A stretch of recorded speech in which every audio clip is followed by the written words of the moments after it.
नमस्कार साथियों, स्वागत है आप सभी का आपके इस यूट्यूब चैनल पॉलिटी टॉक्स में। मैं हिमांशु स्वागत करता हूं एक बार फिर से आप सभी का।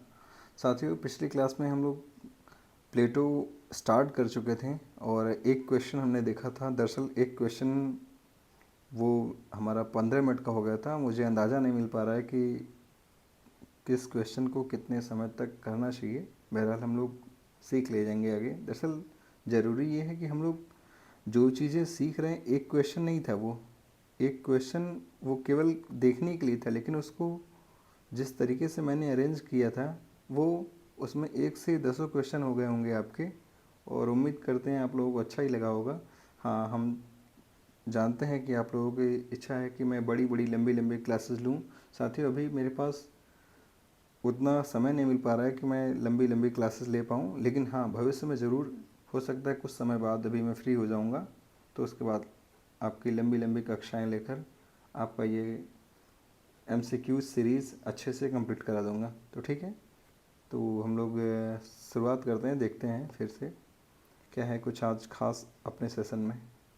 तो साथियों, ये पहला सवाल जैसे कि हम लोग पिछले क्लास में कर ही चुके थे, एक बार फिर से ऐसे ही देख लेते हैं। प्लेटो को मुक्त समाज का शत्रु किसने कहा है? तो आपको पता होगा किसने कहा है, कार्ल पॉपर ने। ठीक है, तो वो ये हम लोग देख लिए थे, ये देख लिए थे। हाँ ठीक। दूसरा क्वेश्चन, तो साथियों दूसरा क्वेश्चन ये है कि प्लेटो की रिपब्लिक को शिक्षा पर लिखा गया सर्वोत्कृष्ट ग्रंथ किसने माना? यहाँ पर लिखी नहीं, लिखा होना चाहिए था, गलती हो गया होगा। ध्यान सुनिएगा, प्लेटो की रिपब्लिक को शिक्षा पर लिखा गया सर्वोत्कृष्ट यानी सबसे बेहतरीन रचना, सबसे बेहतरीन रचना किसने कहा है? कार्ल मार्क्स ने, रूसो ने, बेंथम ने या फिर गांधी ने? जैसा कि आपको पता होगा, प्लेटो की रिपब्लिक को शिक्षा पर लिखा गया सर्वोत्कृष्ट ग्रंथ रूसो ने कहा है। रूसो ने, आपको पता होना चाहिए कि रूसो जो है ये प्लेटो को रिपब्लिक से इतना प्रभावित हुआ था कि इसने अपनी एक रचना कर दी प्लेटो से प्रभावित होकर। उस अपनी पुस्तक का नाम वो था इमाइल। इमाइल इमाइल या फिर एमिल कह लें आप लोग, जिसकी रचना की थी 1762 में। आप लोग कहीं कंफ्यूज तो नहीं है ना? 1762 आपने पढ़ा होगा। एक और पुस्तक रूसो की, जो कि कौन सी है? Social contract. सोशल कॉन्ट्रैक्ट ये भी 1762 में ही आई थी। लेकिन ध्यान रहे आप लोगों के लिए एक चीज़, महत्वपूर्ण बात ये है कि इमाइल जो है, यानी ये एमिल या इमाइल जो है, ये 1762 में ही लिखी गई है, जो कि इस सोशल कॉन्ट्रैक्ट से पहले लिखी गई है। याद रखिएगा, ये पहले लिखी गई है, उसके बाद ये लिखी गई है। ये बात आपको याद रहनी ही चाहिए, याद रहनी ही चाहिए कि इमाइल पहले लिखा गया है, सोशल कॉन्ट्रैक्ट बाद में लिखा गया है। ठीक ना? दोनों हालांकि लिखे गए कब? 1762 में ही। तो और हम क्या जानते हैं रूसो के बारे में? रूसो, आपको पता होना चाहिए रूसो क्या है। एक संविदावादी विचारक है। संविदावादी मतलब समझौतावादी विचारक। संविदावादी विचारक कह लो या समझौतावादी विचारक कह लो। समझौतावादी विचारक में रूसो ही नहीं है, इसमें हॉब्स भी आता है, लॉक भी आते हैं, रूसो भी आते हैं, उसके बाद कांट भी आता है, इमैनुअल कांट, और जॉन रॉल्स भी आते हैं। याद रहिए, इतना आपको याद रखना है क्या, ये इसमें कांट भी आता है, इसमें रॉल्स भी आता है। आमतौर पर तीनों पता होता है हर इंसान को, लेकिन आपको याद रखना है क्या, कि संविदावादी विचारक में कांट भी आता है और जॉन रॉल्स भी आता है। ठीक है, तो और बात करते हैं आगे। रूसो ने जो ये इमाइल लिखा है ना, इस इमाइल को लिखने की वजह से रूसो को प्रोग्रेसिव एजुकेशन का जनक कहा जाता है। प्रोग्रेसिव एजुकेशन का जनक कहा जाता है। प्रोग्रेसिव एजुकेशन का यानी प्रगतिशील शिक्षा का जनक पूछा जाए तो आप बताएंगे कौन है ये? वो है रूसो। ठीक ना? तो एमिल लिखने की वजह से रूसो को क्या कहा जाता है? प्रोग्रेसिव एजुकेशन का जनक कहा जाता है। ठीक ना?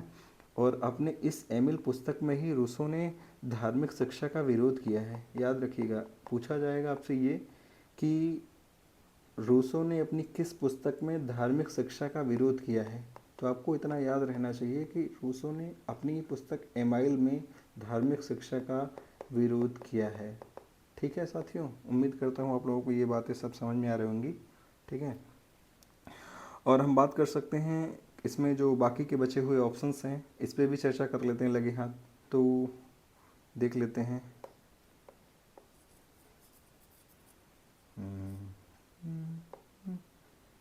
हाँ, तो बच्चा मार्क्स के बारे में हम लोग क्या जानते हैं? जैसा कि मार्क्स के बारे में हमको पता होगा कि मार्क्स वैज्ञानिक समाजवाद का जनक है। मार्क्स क्या है? वैज्ञानिक समाजवाद का जनक कहा जाता है, वैज्ञानिक समाजवाद का जनक। अच्छा, आपसे पूछा जाए कि वैज्ञानिक व्यक्तिवाद के जनक कौन है? वैज्ञानिक व्यक्तिवाद के जनक, अगर पूछा जाए आपसे वैज्ञानिक व्यक्तिवाद के जनक कौन है, तो आप क्या बताओगे? वैज्ञानिक व्यक्तिवाद के जनक, ये अगर आपको पता होगा तो आप कमेंट में कमेंट कर दीजिएगा, कमेंट बॉक्स में कमेंट कर दीजिएगा, अन्यथा कोई बात नहीं, हम नेक्स्ट क्लास में इस पर चर्चा कर लेंगे, ठीक है। तो अब हम बात करते हैं, ये रूसो तुमने देख ही लिया था, अब हम बात करेंगे बेंथम के बारे में। बेंथम आपको पता है उपयोगितावादी विचारक है। बेंथम एक उपयोगितावादी विचारक है जो कि क्या कहता है कि अधिकतम व्यक्तियों का अधिकतम सुख, अधिकतम व्यक्तियों का अधिकतम हित की बात करता है, अधिकतम व्यक्तियों का अधिकतम हित की बात करता है, अधिकतम व्यक्तियों का अधिकतम हित की बात करता है। हित कह लो, सुख कह लो, कोई बात नहीं, what you will feel connected with. हाँ, और बेंथम को आपको पता होगा, बेंथम एक बहुत बड़ा सुधारक है। बेंथम को बहुत बड़ा सुधारक, यानी बेंथम को महान सुधारक की संज्ञा किसने दिया है? तो हेनरी मैन ने बहुत बड़ा सुधारक के रूप में जाना जाता है, या फिर कह लें महान सुधारक। महान सुधारक, यह किसने कहा है? बेंथम को महान सुधारक की संज्ञा दिया है हेनरी मैन ने, हेनरी मैन ने। अच्छा, आपको ये भी पता होना चाहिए कि बेंथम ने गुप्त मतदान का समर्थन किया है, वहीं पर इनके शिष्य जे.एस. मिल ने खुले मतदान का समर्थन किया है, मिल ने खुले मतदान का समर्थन किया, लेकिन बेंथम ने गुप्त मतदान का समर्थन किया है, ठीक ना। आपको पता होगा बेंथम की एक पुस्तक भी है, हालांकि पुस्तक तो कई हैं, जिसमें हम एक एक पुस्तक के बारे में देख लेते हैं। Fragment on government, fragment on government, जो कि 1776 में लिखी गई थी, 1776 में लिखी गई पुस्तक है ये, ठीक ना। अच्छा, 1776 में आपको भी याद आ रहा होगा, सर 1776 तो जाना पहचाना लग रहा है। हाँ, 1776 में दरअसल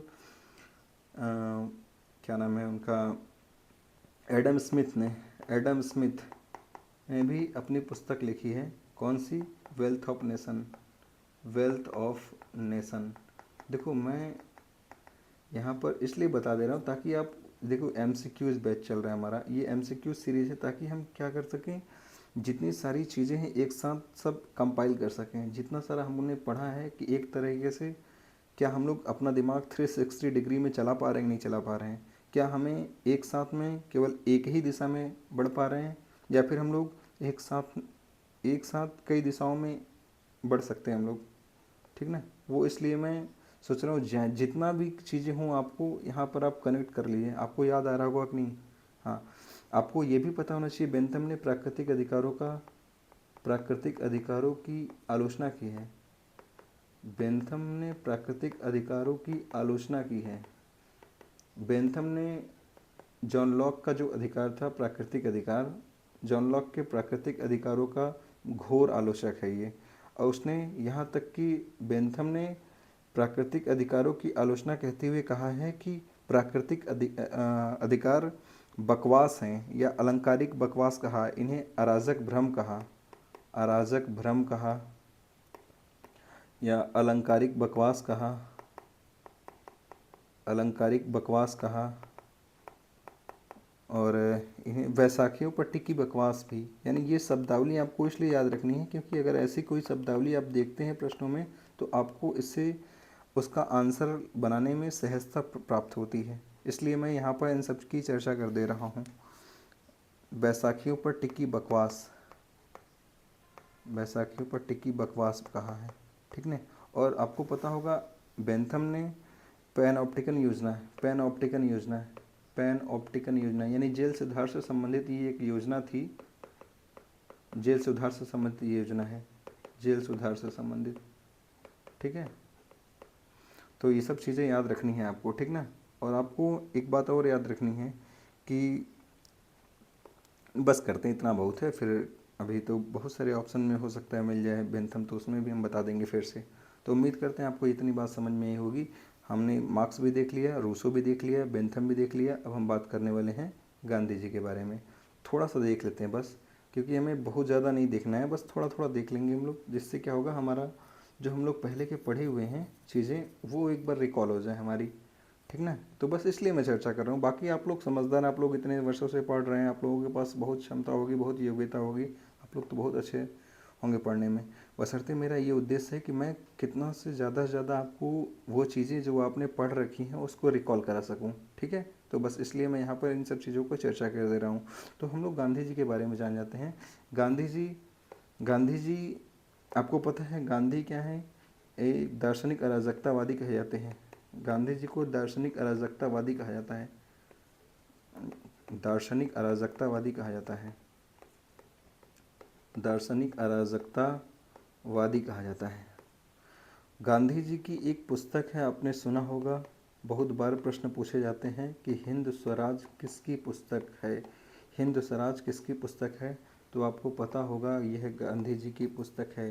दरअसल अब देखो, प्रश्न ऐसे नहीं बन रहे, प्रश्नों की प्रकृति थोड़ी सी चेंज होती जा रही है। वो आपको प्रश्न ऐसे देंगे कि आपको लगेगा यार ये तो मैंने सुना है, ये तो हम जानते हैं, लेकिन आपका आंसर थोड़ा सा कहेगा यार ये तो हमने पढ़ा है लेकिन ये चीज़ें नहीं पढ़ा है। सुना सुना लगेगा लेकिन आप कर नहीं पाओगे, लगेगा कि यार हमने इस चीज़ को सुना है लेकिन आपको आएगा नहीं। तो ऐसी स्थिति में याद रखिएगा ये सब चीज़ें। तो हिंद स्वराज के बारे में हाँ बताना ये चाह रहा था कि हिंद स्वराज के बारे में प्रश्न ऐसे बने हैं कि इसमें कुल कितने अध्याय हैं, अध्याय हैं, इनमें अध्यायों की संख्या कुल कितनी है? 20 है। याद रखिएगा इसमें कुल कितने अध्याय हैं, तो अध्यायों की संख्या कितनी है? 20 है, ठीक ना। और गांधी जी के बारे में एक और बात जानिएगा, गांधी जी ने स्वयं ही कहा गांधीवाद जैसी कोई चीज़ नहीं है, गांधीवाद जैसी कोई चीज़ नहीं है, और यह उन्होंने कब कहा है? तो 1936 में, 1936 में ये बात उन्होंने कही है, गांधीवाद जैसी कोई चीज़ नहीं होती, ठीक ना। तो उम्मीद करता हूँ आप लोगों को ये सब चीज़ें समझ में आ रही होंगी। मुझे पता है कि मैं ज़्यादा टाइम ले रहा हूँ एक क्वेश्चन पर, लेकिन ज़रूरी है, क्योंकि आप पढ़े तो बहुत बार हो, बहुत बार क्वेश्चन लगाए हैं, लेकिन मैं चाहता हूँ कि आप लोग जो पढ़े हैं उस चीज़ को रिकॉल कर लें ज़्यादा से ज़्यादा, ठीक है। तो हम बात करते हैं तीसरे प्रश्न की। तीसरा प्रश्न क्या है? कौन सा सिद्धांत प्लेटो से संबंधित नहीं है? कौन सा सिद्धांत प्लेटो से संबंधित नहीं है? देखो ये भी बड़ा प्रश्न हो सकता है, इसको अगर मैं समझाना चाहूँ तो काफ़ी बड़ा हो जाएगा, लेकिन कोई बात नहीं, मैं कोशिश करता हूँ जहाँ तक वीडियो बन पाएगा वहीं तक ले जाएंगे। लेकिन हाँ, क्वेश्चन अच्छे हैं, समझाने वाले हैं, कॉन्सेप्ट पे आधारित हैं। तो सुनो क्या कह रहा है। तीसरा क्वेश्चन है, कौन सा सिद्धांत प्लेटो से संबंधित नहीं है?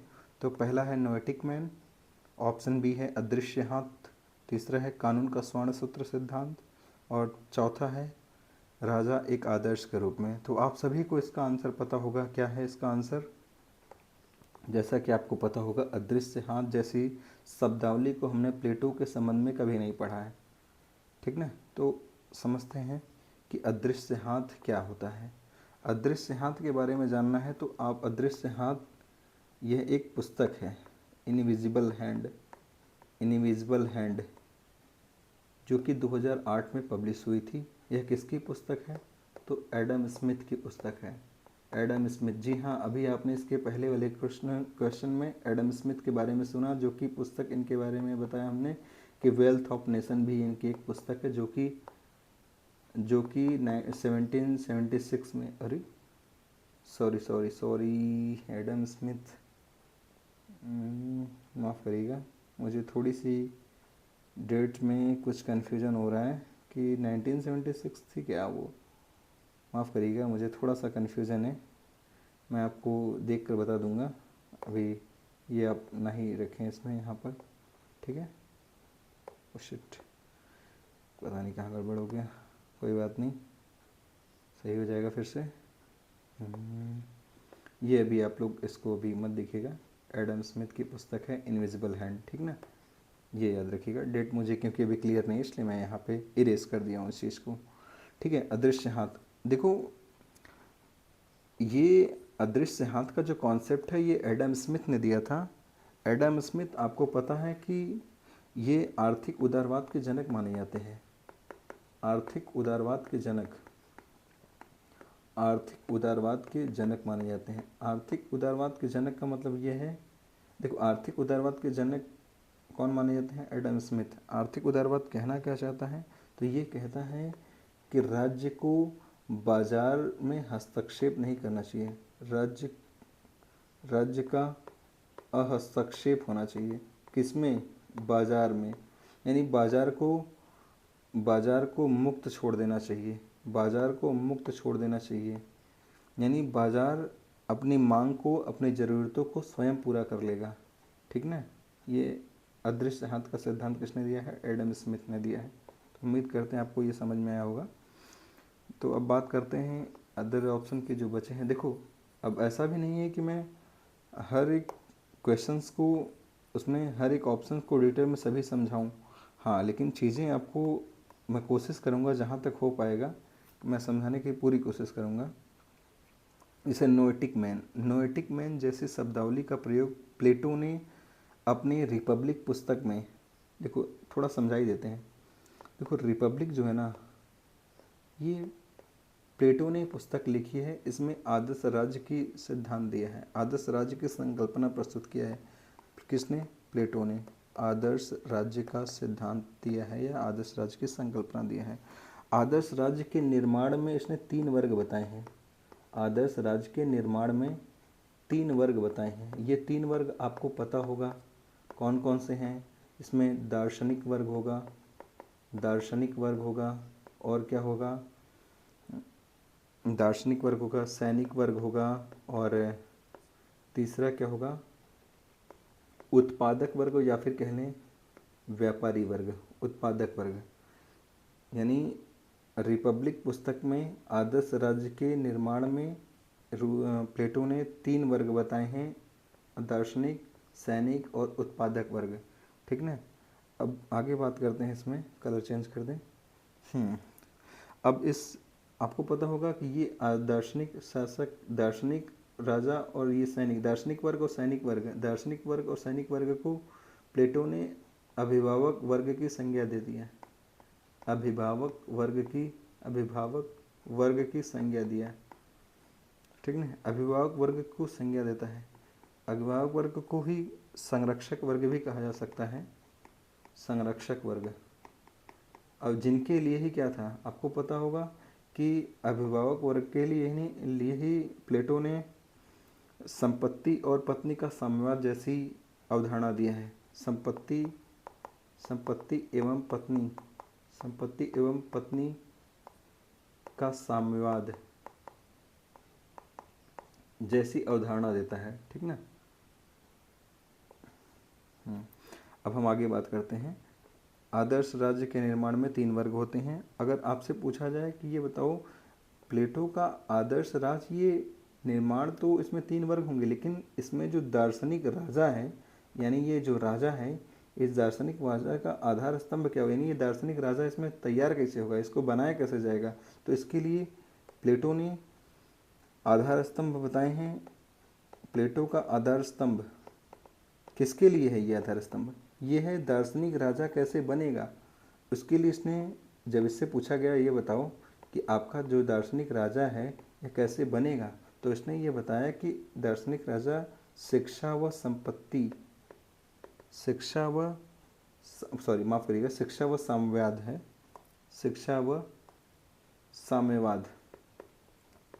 शिक्षा व साम्यवाद। और इसने शिक्षा की बात की है, हम ऐसे शिक्षा प्रणाली लाएंगे जिससे क्या होगा, एक दार्शनिक राजा बनेगा। अब इस दार्शनिक राजा बनाने के लिए उसने शिक्षा की व्यवस्था की, और शिक्षा व्यवस्था कैसी की है? तो इसने प्रारंभिक शिक्षा की बात की है। प्रारंभिक शिक्षा और उच्च शिक्षा, और प्रारंभिक शिक्षा, उच्च शिक्षा, और इसके बाद ये क्या होता है, व्यवहारिक शिक्षा। हालांकि देखा जाए तो आपको हर जगह 2 ही मिलेगा कि एक तो प्रारंभिक शिक्षा की बात करेगा और उच्च शिक्षा की बात करेगा, लेकिन यहाँ पर मैं और भी इसको एक बताऊँगा, भी समझा रहा हूँ। देखो प्रारंभिक शिक्षा की बात करेगा तो प्रारंभिक शिक्षा जो कि 20 वर्ष की उम्र तक मिलेगा, 20 वर्ष की उम्र तक। इसके बाद उच्च शिक्षा 20 से 35 वर्ष तक।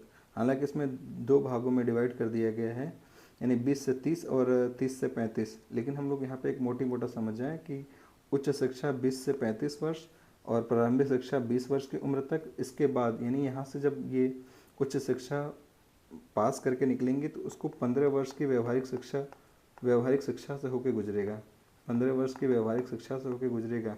यानी इन तीन अवस्थाओं से, यानी ये जो तीन हैं, इन तीन परीक्षाओं से होकर गुजरने के बाद जो व्यक्ति पास होकर उतरेगा वही क्या कहलाएगा? दार्शनिक राजा कहलाएगा। वही क्या कहलाएगा? दार्शनिक राजा कहलाएगा। समझ रहे हैं आप? यानी ये तीन चरण में एग्ज़ाम से पास होने के बाद जो व्यक्ति निकलेगा वही क्या कहलाएगा? दार्शनिक राजा कहलाएगा। आपको पता है जब दार्शनिक राजा यहाँ से निकलने के बाद वो क्या होगा? आदर्श राज्य में न्याय स्थापित करेगा। वो ऐसा राजा होगा जो उस राज्य में न्याय स्थापित करेगा, ठीक ना। और इसी राजा के लिए इसने नोएटिक मैन, यानी ये जो अभी राजा यहाँ से निकलेगा, और उसी राजा के लिए इसने नोएटिक मैन जैसे शब्दावली का प्रयोग किया है, ठीक ना। उम्मीद करते हैं अब आपको ये अच्छे से समझ में आया होगा। अब यहाँ पे बात करते हैं, इसका तो हो ही गया है, अब हम बात करते हैं कानून का स्वर्ण सूत्र। देखो कानून का स्वर्ण सूत्र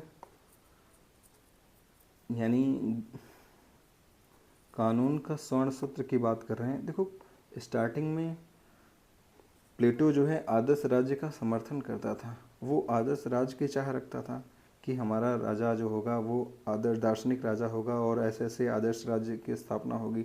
लेकिन जब वह अपने अंतिम दिनों में सिराक्यूस 2 बार जाने के बाद वहाँ पे डायनोसियस से मिलता है, क्या नाम है, शायद डायनोसियस ही था, याद नहीं आ रहा, माफ़ करिएगा, नाम हो सकता है मैं नाम भूल रहा हूँ, लेकिन ऐसा ही कुछ नाम था। तो वहाँ से उससे मिलने के बाद जब वहाँ के सिराक्यूस के राजा को वो दार्शनिक राजा नहीं बनाने में असफल हो जाता है, तो ऐसी स्थिति में वो आता है और अपने जीवन के अंतिम दिनों में अपनी पुस्तक एक लिखता है जिसका नाम है लॉज।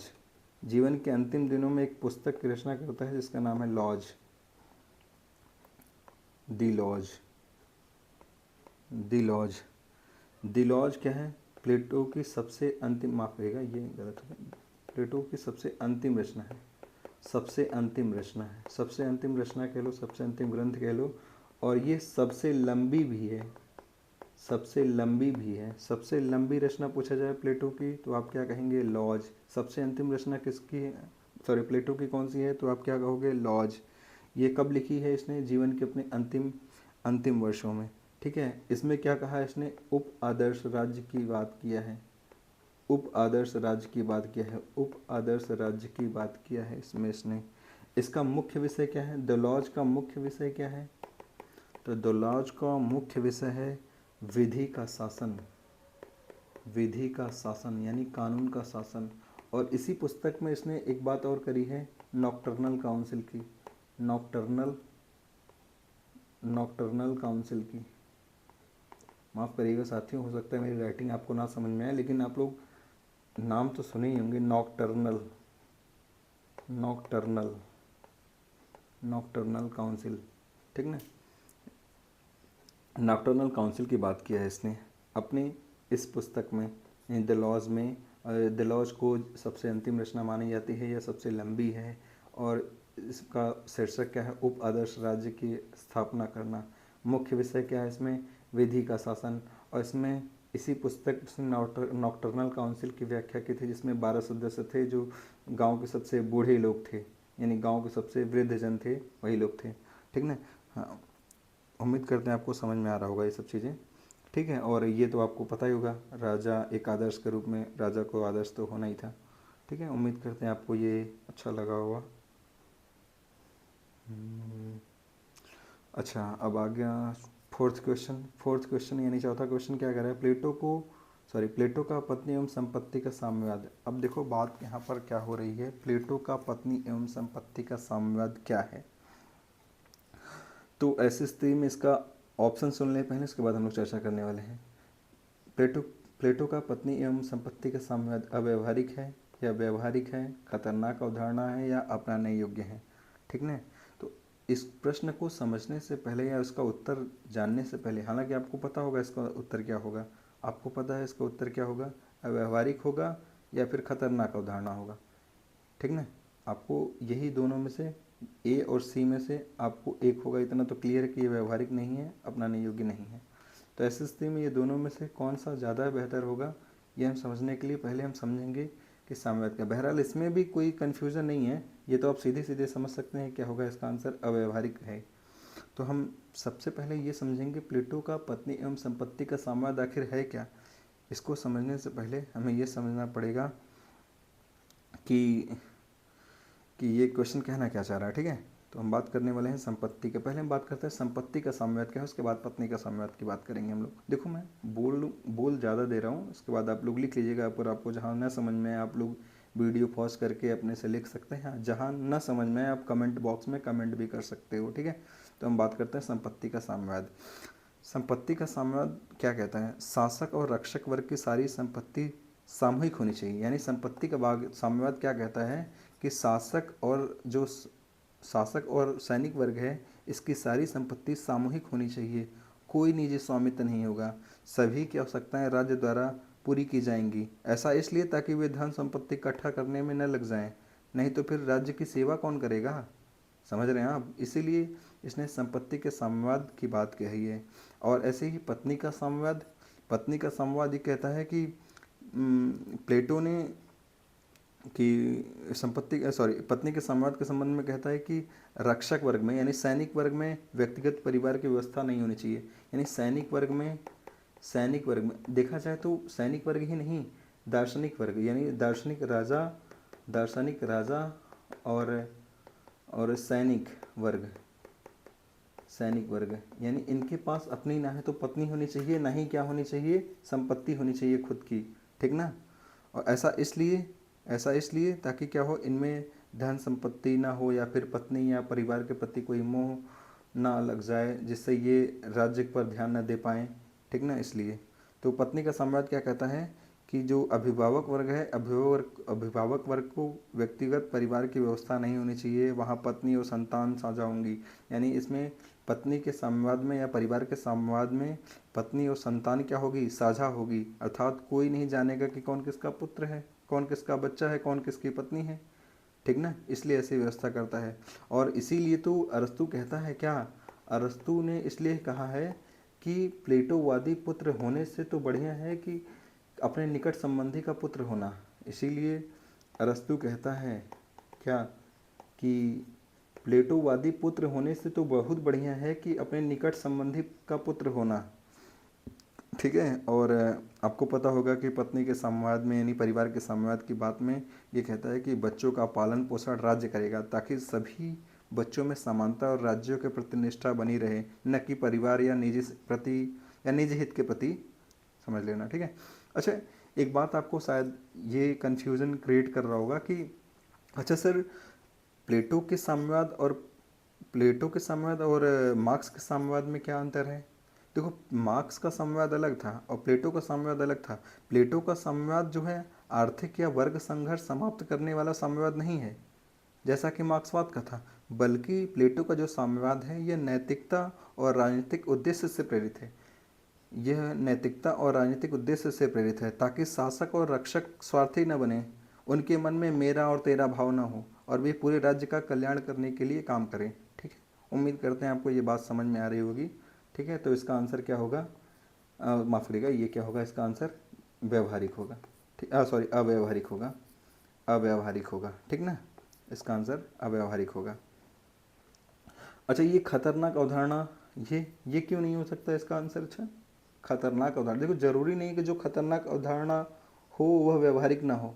बहुत सारी ऐसी खतरनाक अवधारणाएं भी हैं जो व्यवहारिक हैं। जैसे आपने देखा होगा फ्रांसीसी क्रांति, ये खतरनाक है। आपने इसका जब इतिहास पढ़ेंगे फ्रांसीसी क्रांति, आपको लगेगा बड़ी खतरनाक चीज़ है यार ये तो, लेकिन फिर भी ये फ्रांसीसी क्रांति हो जाती है। इसका मतलब खतरनाक जो है ज़रूरी नहीं कि वह व्यवहारिक ना हो, इसलिए इसका आंसर ये नहीं होगा, ठीक ना। और हम बात करते हैं अगला। तो मुझे लगता है कि अब आज के लिए इतना ही रखते हैं, देखते हैं फिर नेक्स्ट सेशन में। तो कैसा लगा आपको ये सेशन। बताइएगा, और जो भी कमियां होंगी आप बता सकते हैं हमें, और अच्छा लगा तो आप कमेंट भी कर सकते हैं और अपने साथियों में साझा भी कर सकते हैं। तो मिलते हैं आपसे नेक्स्ट क्लास में। Thank you, bye.